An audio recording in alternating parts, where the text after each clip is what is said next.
Europe جانے کے خواہشمند افراد کی کشتی جس میں 200 افراد سوار تھے خراب موسم کے باعث اٹلی کے ساحل میں پتھروں سے ٹکرا کر ڈوب گئی۔ 62 افراد اپنی جان سے ہاتھ دھو بیٹھے جن میں بچے، مرد و خواتین شامل ہیں۔ مزید احوال جانتے ہیں روم سے ہمارے نمائندے ثروت خان کی اس رپورٹ میں۔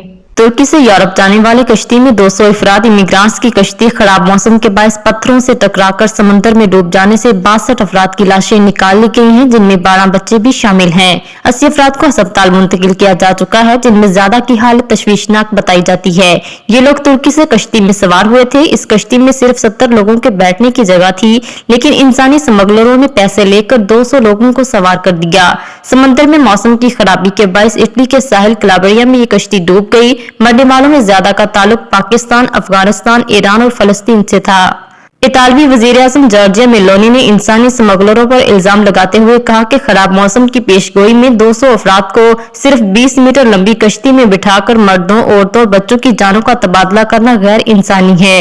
اٹلی کی حکومت نے امیگرانٹس کے غیر قانونی داخلے کو روک تھام کے لیے پارلیمنٹ سے فوری بل منظور کروا کر نیا قانون بنا دیا ہے جس پر کوئی NGOs حکومت پر زور نہیں ڈال سکے گی۔ پاکستان کے وزیر اعظم میاں محمد شہباز شریف نے اس تشویشناک واقعے پر افسوس کا اظہار کیا ہے اور وزارت خارجہ کو تفتیش کا حکم دیا ہے۔ کشتی میں تمام مسافر ترکی کے شہر ازمیر سے سوار ہوئے تھے۔